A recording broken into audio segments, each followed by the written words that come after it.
This is the Daily Technology Pulse podcast. Welcome aboard. Welcome to another episode of the Daily Technology Pulse podcast. Hey, it's Rick from DALY once again, and I am proud to welcome you to this episode where we're going to be talking to the folks from our strategic partner, Aruba. But before we do that, I do want to remind you that DALY is your local, trusted, comprehensive source for all of your technology needs. Whether it's audio-visual, advanced technology, printing, managed services, client and endpoint computing, you name it, we can give it to you. All you need to do is give us a call at 800-955-DAILY, or you can email us at solutions@daily.com. All right, without further ado, it's time to talk to the folks from Aruba. And we've got a team joining us today, and we're going to be talking about some fantastic technology, Wi-Fi 6 and 6E. Joining us today, we have Anthony Holland, who is the Channel Enablement Systems Engineer for the Mid-Atlantic, Jorge Garcia, who is the Systems Engineer for Commercial, and Melissa Brown, who's the National eRate K-12 Channel Manager. Welcome, all of you, to the Daily Technology Pulse. Thanks for having us. Thank you. It is my pleasure to have you. So let's start with an introduction of Aruba, because I'm sure people hear Aruba and right away we start thinking of tropical sunny shores. It's certainly where I would like to be, but obviously Aruba is a little different for you, or a lot different. So can you tell us a little bit about Aruba's journey and where the company stands today? Sure, Rick. For those of you who aren't familiar with us, we started back in 2002, 2003 timeframe as a wireless-focused vendor. And back in around 2015, I'd say, we were acquired by Hewlett-Packard Enterprises, which has since put us on this upward trajectory of growth. We've since evolved into a more full-stack solutions provider, competing with the best of them today, putting us, probably I would say tier 2 in the industry. And with that, we've got a full portfolio to accommodate those various solutions, whether it's a wireless portfolio, which we're going to talk a lot about today, with some specific new technologies. We've got wired solutions, thanks to our CX switching line, which has evolved from HPE's ProCurve units. We're now, looking at SD-WAN, thanks to our acquisition of Silver Peak in the last year or two. We've got a security stack solution through our product called ClearPass. We can also, provide user-level insights through a tool called UXI, which we are going to highlight for you today as well, and also evolve that, leveraging all of that into a cloud-based solution we call Aruba Central. So that's our cloud-centric platform, single pane of glass, leveraging AI models to help predict and troubleshoot issues as they may arise. So again, very diverse portfolio as it stands today. And, we're only continuing to grow that path forward in the coming years. Well, fantastic. And thanks so much for that background on it. And obviously, Aruba has been a valued partner of DALY. I understand that today we're going to be focusing on some exciting new wireless technology. And I really want to know the answer to this, because I have heard these terms thrown around quite a bit. And one of them is Wi-Fi 6, and then the other one is 6E. So can you tell us more about those and how they differ? Absolutely. So, and yeah, I'm totally with you there. Even us engineers are, very confused by some of these terms that get thrown around today. And to IEEE's credit, they tried hard to kind of reduce some of the confusion around protocol names. When Wi-Fi first launched back in the early noughts, it was 802.11b, right? Which was, which became the superseding component to 802.11a, right? And then we had G, and then N, and AC, and it's only gotten more and more confusing for the average person, right? So then they introduced this kind of numeric structure, kind of retrofitting, I would say, 802.11n with Wi-Fi 5, right? I believe, or sorry, no, Wi-Fi 4. Then 802.11ac, which has been around for the better part of the last decade, right? That would be what they call Wi-Fi 5. So today, I would say in the last few years, I think it was ratified around 2018 timeframe, we got Wi-Fi 6. So that would be what they call 802.11ax. So there's a bit of a decoder ring in there. Totally Googleable if anyone needs to find it. But the key thing to know is today, Wi-Fi 6 is where we're at, right? So when you hear that, know that means leverage. It's still a 2.4 and 5 gigahertz standard, but what we're doing is making more efficient use of that spectrum. So for many years, wireless has been trying to catch up to Ethernet in terms of capacity, in terms of speed, throughput, that sort of thing. But there was a coverage focus as well, being able to cover a space as needed. But now the focus is more on that capacity. So how do we, cram 90 to 100 plus people in a conference room on a single AP or two and make sure that they don't overwhelm those devices with 2 or 3 devices per person. So again, efficiency is the goal with the Wi-Fi 6. Now 6E is really exciting. It's an extension to that existing standard, and that it's opening us up to the 6 gigahertz spectrum. So that was a brand new slice of spectrum that was recently approved by the FCC. Only for indoor use so far. We're still working on getting outdoor approval because there are some things out there like fixed satellite stations, microwave antennas, news trucks with big antennas that do news gathering. That stuff kind of does tend to interfere along with like some public safety things. So they're still working on mitigating a lot of that. However, for indoor usage, there's a few different classifications that really enable it to be streamlined so that we can actually leverage that band now, which is an order of magnitude larger than what we've had before. Just to give you an idea, 2.4, originally had 3 usable channels essentially, right? So 5 kind of, brought even more to the table with 25. And now with 6, we're getting 59 channels. So it's an effective game changer there. And a lot of that's being driven, of course, too, by the fact that, sources like Gartner are telling us now that we're crossing 6 billion devices globally. I mean, it's a huge staggering number when you think about it. So and Wi-Fi is no longer it's no longer a luxury. It's something that we have to have in our businesses today. So a lot of these channels are just getting overly saturated, even in the 5 gigahertz spectrum now. So 6 gigahertz has really come along at a good time to help us, take advantage of a clean RF, and we can kind of start from scratch almost when it comes to wireless in a way that is going to really shake things up. Yeah, we're talking about getting over the 2 gigabits threshold potentially. That always was the big thing about Wi-Fi, just to liken it to a home network, where I was paying for a gigabit connection, but I really was only getting about, 100 to 150 Mbps. But now you have these routers where, again, they use the Wi-Fi 6, and now you're getting up into the 5, 6, 700 range. So exactly. So and that's, and I don't know about you, but me personally, I've got a 1 gigabit Fios connection now. So the closer I can get to that, the better, because I don't have to worry about bottlenecks as much as I used to. But and there's some key features too that Wi-Fi 6 introduced as well. I want to touch on real quick here, if I can, that really showcases some of the key things that we're able to do thanks to this new standard, right? So, and a lot of these were introduced with Wi-Fi 6, again 802.11ax. So the key factor that was introduced there was something called OFDMA, orthogonal frequency division multiple access. So basically, we're talking about leveraging multi-user MIMO. That's minimum input, minimum output. And also, again, taking that efficiency concept and putting it into what they call variable channel widths, multi-user channel widths. So a great analogy for this, just to keep from boring everyone to death here, is you think about how, just let's compare the bands to a highway, right? So if you think about 2.4, the original, that was probably like a country road, right?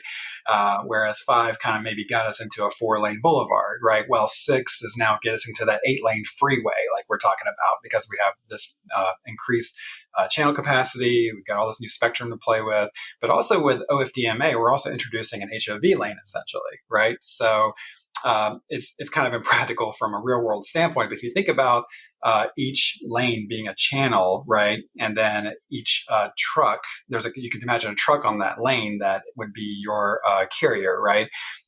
And then these subcarrier frequencies have what's called resource units. So think of a resource unit as what might be like a package on the truck, right? So, historically, what we had to do was put one customer's equipment on the truck and give them that whole lane, essentially, right? However, with OFDMA, what we're doing is we're basically taking multiple customers' packages and putting them on one truck, and then giving them the HOV lane, essentially. So, with that's what gives us that an enhanced efficiency while also increasing capacity. So the other big analogy I always like to use with wireless is a karaoke bar. So if you imagine, because wireless is a very polite medium, right? It always wants to make sure the air is clear before it sends anything, right? So, and if you imagine the karaoke bar analogy, one microphone at a time, right? So if someone wants to speak and use the air, granted, we can get around that with some of our newer standards that allow multiple microphones through multiple antennas, for example. But really, what you're getting, your goal is still to always be above that noise floor. So that's really what we're getting here with that. The other two things I want to talk about too that are also key features are something called target wake time that was introduced to help make battery devices more efficient, telling devices hey, you can go to sleep if you need to, save power, don't always be constantly transmitting as needed, and also security. It's always top of mind for a lot of people today. So with Wi-Fi 6, they introduced WPA3. So that's another big security standard that's superseded WPA2, which has been around for years now, ever since the beginning of Wi-Fi, essentially. And so WPA3 is a much more higher encryption bandwidth standard that gives us the ability to provide more security around those frames as they're transmitted over the air.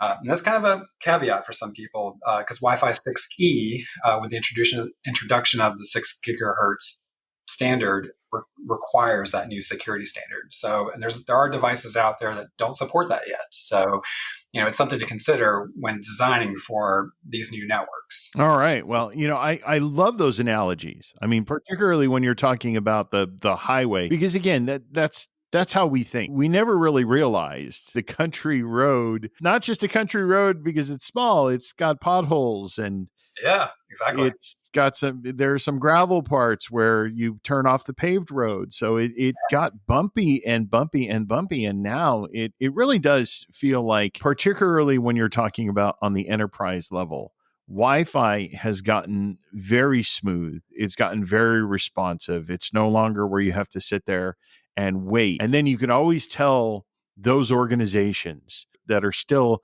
on the country road. Yeah. Well, and there's a lot of configuration factors that go into that too sometimes. So that's where it comes into play to work with a partner such as yourself to really ensure they're getting that, value add service to it and make sure that they're setting it, not only designing the Wi-Fi network properly, but also configuring it in such a way so that you are taking advantage of all these features to help mitigate a lot of that traffic. All right, so Jorge, let's get you involved in here because obviously, you're talking to a lot of customers out there in the space. Are you seeing Wi-Fi 6 adoption? And if so, why? And if not, why not? There's been rapid adoption of Wi-Fi 6 hardware and access points. In many cases, some customers have been slow to adopt Wi-Fi 6, but most of the larger K through 12s in the area are buying the new APs and rapidly deploying. They still don't have a preponderance of Wi-Fi 6 clients yet, but we believe that is coming soon. And once they do, they will start to really reap the benefits of the greater efficiency that comes with Wi-Fi 6. Wi-Fi 6 really allows the client that is running a lot of these very highly transactional apps to communicate more efficiently and essentially package data transmissions dynamically and as efficiently as possible so that more data can be transmitted per unit of time. Obviously, Wi-Fi 6 and 6E, big industry innovation and something that's moving the wireless industry forward. So let's talk a little bit about Aruba and what are some of your wireless differentiators as to how you're leveraging this new technology. Really glad you asked, Rick. So it's really important to note that, and this might sound a bit braggadocious, but at the same time, we as Aruba are really proud of the fact that we were the first to the market with Wi-Fi 6E capable access points. That was with the debut of our AP 635, which came out back in May of last year. And since then, we've continued to grow that portfolio with 2 additional access points, the 655, which is our, big boy that can handle, very large, high density environments, and also a more entry-level 615, which is not a tri-radio, but it's a dual radio AP capable of flipping between those different bands. Yeah, we actually call that flex radio. Exactly. Our technology for flex switching radio between 5 and 6 and 2.4. with the goal being flexibility, right? So whether you're a small, medium, or large deployment, we have something that can fit those different size situations, right? Another really cool thing we like to talk about is that the fact that all of our 6E APs today are in fact Wi-Fi Alliance certified and deployed in more than 1,500 accounts already. So it's important to look at that when you're looking at considering other vendors for this solution too, because not all vendors have actually made it to the table yet with that Wi-Fi Alliance. So just be cognizant of that. The other thing I would like to mention too is, our APs are location ready. They have built-in GPS chips to help with what's called, we're calling this a open locate. So it's a way to actually automatically locate your APs on a floor plan by leveraging a GPS radio that can help you anchor it to a physical location.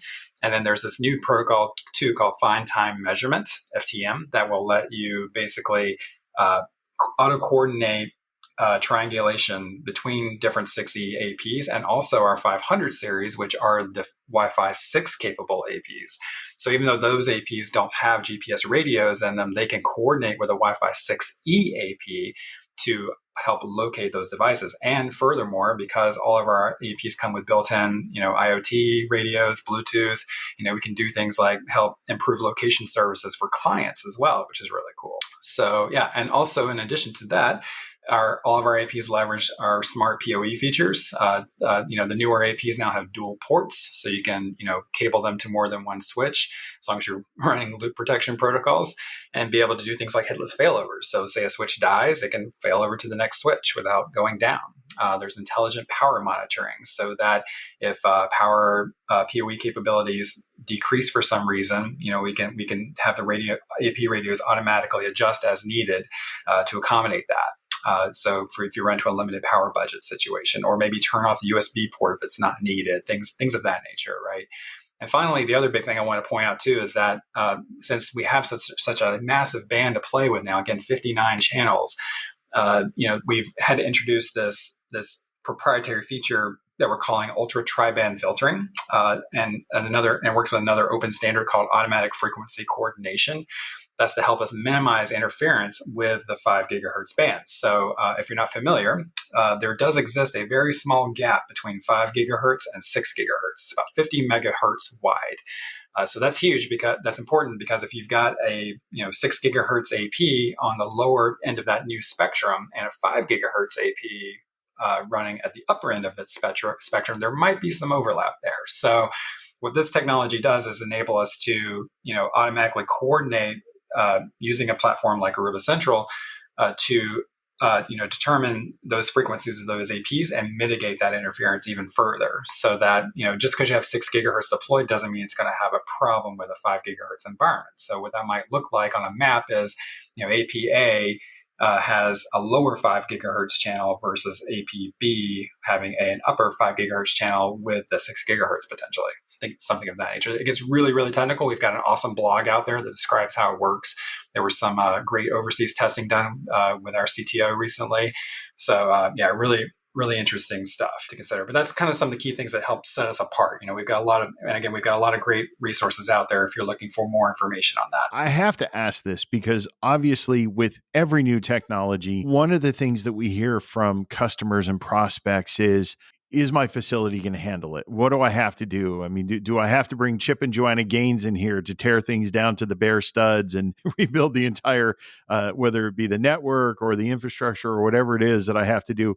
Looking at it from a very high level, what are some of the high level design considerations for 6E? New spectrum gives us new ways to think about wireless, right? So, and there are, a few key factors that really determine what that design looks like. The RF layout itself, the power requirements and capabilities you have, the throughput levels you need to try and achieve, and operational redundancy, of course, too, being able to have an AP go down while still providing coverage.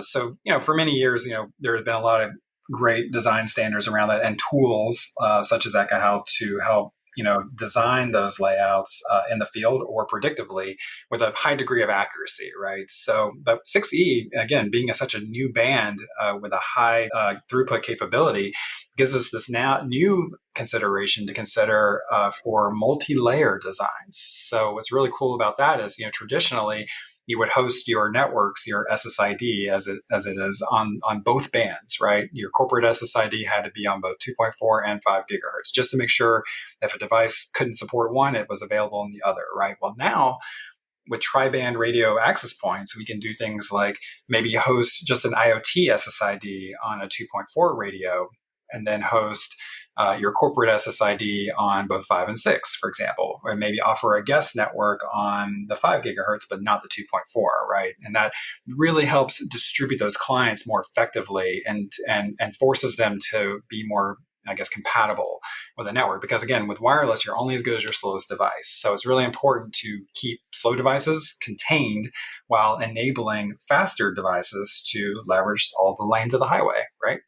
So so when it comes to design, I would say there's a factor in wireless design called EIRP, effective isotropic radiated power, right? And so that standard is essentially the power of your access point, subtract the cable loss, and add any antenna gains.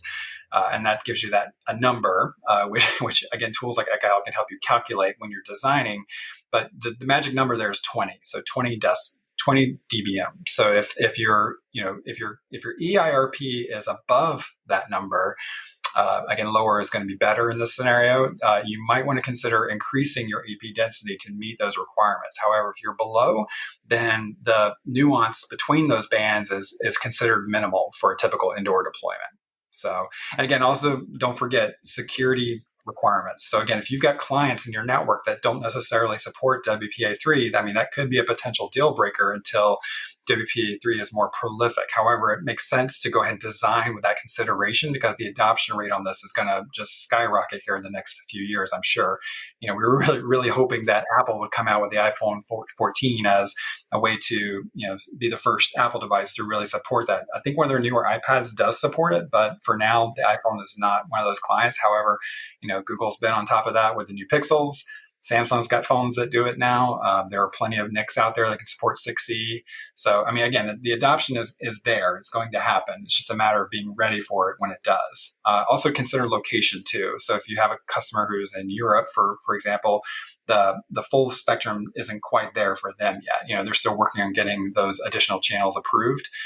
They're roughly about half of what we are at this point, a little under that actually. Yeah. But again, think about it's really pushing people to think in multiple layers now when it comes to wireless. That's the big takeaway.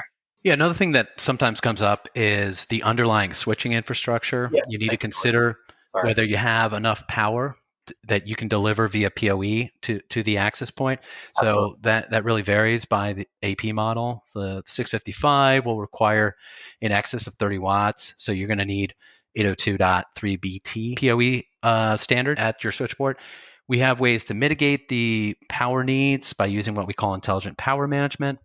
In the case of the 615, which is more of an entry-level access point, we can actually power the AP with less than 802.3 AF, which is 15.4 watts. So making sure you have the right underlying network infrastructure is critical in deploying Wi-Fi 6 as well as 6E. The other thing to consider is if you're able to achieve higher data rates, you may want to also look for switches that support what's called multi-gigabit and what we call smart rate, where you're able to deliver Ethernet speeds over a copper wire in excess of 1 gigabit per second. So you may need 2.5 or 5 gigabits for each AP. And we also differentiate ourselves by being able to load share. With certain AP models, you're able to connect more than one cable to the access point, in which case you can do PoE power sharing as well as data network load sharing. So that's yet another benefit to some of the AP models we have that include more than one Ethernet port. Absolutely. Really glad you brought that up because like you said, I mean, that's really important consideration because you don't want the switch to become a bottleneck for wireless, right? Historically it's been the other way around, but now since we're able to exceed the 1 gigabit threshold with some of these access points, you really want to make sure that the switch is capable of supporting that too and delivering the power requirements that some of these beefy access points like the 655 do require. So, we're talking 2.5 gigabit now, 5 gigabit, maybe even 10 gigabit before too long. So, it's really important from a refresh standpoint to consider that. for sure in your switch infrastructure side and power delivery standards. All of this new technology sounds phenomenal. And I'm sure there are a lot of organizations out there that can really utilize this. But a lot of this, again, comes back down to the user experience. I have to imagine that with this newer type of technology, is it more challenging to ensure that user experience is going as well as it should be? It can be, absolutely. Anyone out there who works on a help desk can probably tell you that what you said is 100% true. It doesn't matter how good the network is.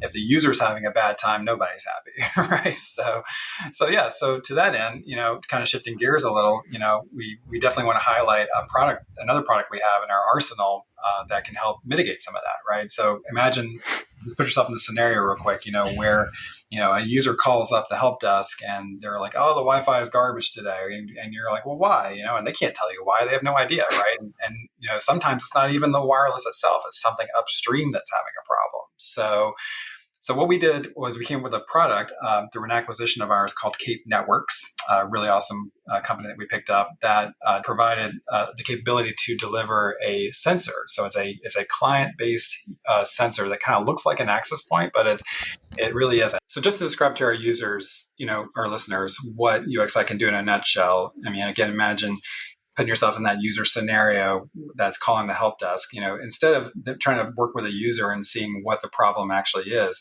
you can log into this sensor via a dashboard and see what telemetry it's providing. So it will onboard just like any device on your network. You connect it via wire or wireless or both. We have a power adapter that can connect it to the Wi-Fi. We've got Ethernet for power over Ethernet capabilities to power it up. And again, it will go through every step of that equation. Can I get an IP address, DHCP? Can I get my gateway? And then beyond the gateway, can I get to the internet? Can I resolve DNS? These are all very, very important factors that if one of those things doesn't work, the user is basically hosed, right? So, and beyond that, it provides a great way to get a baseline of your network because it's always sitting there listening and looking at and testing these different metrics. So over time, you start to see what's considered normal or acceptable for your network.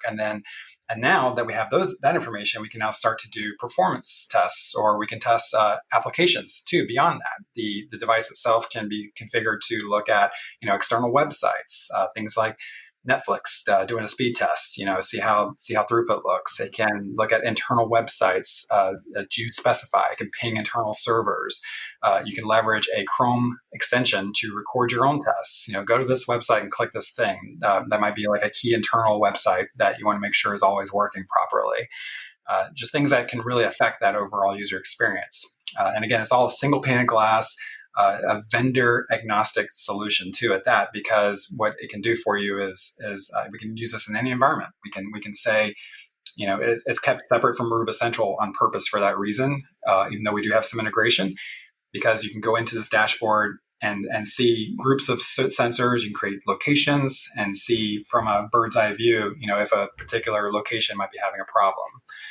Or a specific, maybe a site's okay, but maybe one particular sensor within that location is having an issue. So again, it gives you this really great way to monitor sites from a high level standpoint. And this is something that you had on display that you were demoing at our technology showcase event. Absolutely. Yeah. People really seem to enjoy it too. It really brought a lot of folks to the table and helped us have that conversation with them. And again, it's one of those, I call it a Trojan horse, because, once people see what it can do and get it in their environment, they may ask the question, well, what else can Aruba bring to the table here? So it's a great conversation starter for us. Absolutely.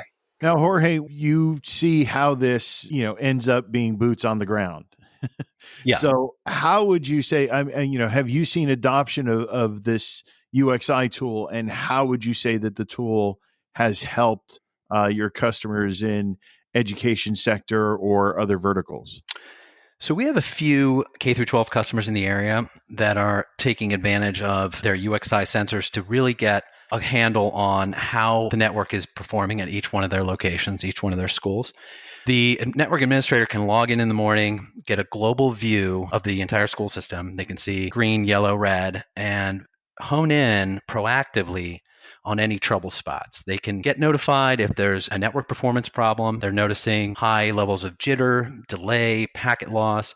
They may be able to see if DNS and DHCP response times are elevated. They can also look at internal and external tests of applications and servers. So they can actually have the UXI perform a end-to-end workflow where the sensor will log in and mimic an end user and collect statistics and telemetry and basically apply that to an existing or pre-existing baseline and notify the user when a threshold has been exceeded. So now the network administrator is notified proactively that there's some problem on the network that they need to respond to. So it's been very valuable, and the feedback has been overwhelmingly positive. Again, trying to get that human element out of the troubleshooting equation where possible to help streamline those efforts and just be proactive, like find problems before the users even report them, hopefully. Yeah, and it really helps with needle in a haystack troubleshooting. When there is an issue, you're able to drill down and look at the data that was collected by the sensor and get a very granular level of data about the problem so that you can resolve the issue as quickly as possible. We love to be proactive and try to see what any potential objections would be. And of course, one of the main objections that we get is funding. So, Melissa, this is where we're going to call you into the discussion. You've been so patient sitting there listening to everything that's been going on. But obviously, we want to know about some funding options for these exciting new technologies. So if we have a customer like a school system somewhere in the education sector, do they have programs that they can leverage like eRate that would help with purchasing this? Absolutely. And thank you so much for having me. So just to jump right into eRate and to do a, quick overview of what the program actually is. So eRate stands for Education Rate. And this was created in 1996. And so what it is it provides funding for K-12 schools and public libraries. So just to make sure everyone's aware, this isn't for higher ed. So it's just K-12 schools and public libraries. And they receive this funding through USAC. And so how the structure of the program looks is it's a funding cycle, and it's over a 5-year period. And right now we're currently on the 3rd year of that cycle. The official year starts July 1st, and then it runs through June 30th. And so just to give you an idea with Aruba and eRate and how we did last year, in the 2022 season, Aruba did almost 357 million in eRate sales, and we hit 48 states. So we were very excited about that. But we definitely want to touch on what's eligible for eRate. That way, school districts know exactly if it's eligible or if it's not. And so eRate does have 2 categories. Category 1 is going to be your external connections, and category 2 is your internal connections. So what I really want to focus on today is our category 2. And that's going to be, your access points, your Aruba Central Mobility Conductor, your switches. And something that we're also seeing, and it's fairly new, is our managed services. So this is going to be your HPE GreenLake for Aruba, all of your services. And this is where the UXI sensors are going to fall under. So UXI is, definitely eligible for eRate under managed services. Now, if you're new to Aruba or if you're new to the product or eRate, something we definitely have that is helpful for customers is our eRate SKU lookup tool. And we will provide that for you guys. This way, if you have the part number, you just pop it into this tool. It's public, and it tells you if it's 100% eligible or not. Now, we will also be hosting a webinar with DALY where Megan Coots will be discussing more funding options for K-12, for example, stimulus funding, grant funding. So you're definitely going to want to make sure you check that out. Melissa, thank you so much, because I have to tell you, when I first joined DALY, someone mentioned to me eRate, and I had absolutely no idea what that was. I didn't know who it was for, why it was, how it was. So I think that's definitely something that we could all use in education. Right. And one thing I also want to point out is, I mentioned that we're in the third year cycle for eRate. And right now, we're seeing the most funding available that we've ever seen since the program started. So right now is prime time to go after that funding. And so, feel free to bring me in anytime if you have any other questions. Any final thoughts as we get ready to wrap up this episode? Really just want to emphasize once more, when thinking about deploying this new 6E technology and 6 gigahertz going forward, make sure to just always have that conversation with your partner like DALY to make sure that you're meeting all those requirements on the configuration and as well as the design itself. Make sure to always leverage their expertise to ensure you're getting the best design possible for your network. Yeah, I would just echo what Anthony said. Proper planning makes a huge difference in the success of your wireless refresh. You're going to need to make sure the pieces are in place before you roll out Wi-Fi 6E. I agree with Anthony and Jorge. Planning is everything. And Aruba is dedicated to provide, all the knowledge needed for all the types of different funding out there that's available. Terrific. Well, I want to thank all of you for joining us on the Technology Pulse. Again, I learned a tremendous amount of information today. This was fantastic, and we are certainly very proud to have Aruba as a partner with DALY. Thanks so much for having us. Yes, thanks again to the folks from Aruba for joining us on the DALY Technology Pulse podcast. All right, it's time to wrap things up. The DALY Technology Pulse podcast is produced by DALY Computers, Inc. No portion of this podcast can be reused without our expressed written consent. You can learn more about DALY and our products and services by visiting our website, www.daly.com. Until next time, this is Rick from DALY saying thanks again for listening. Have a great day.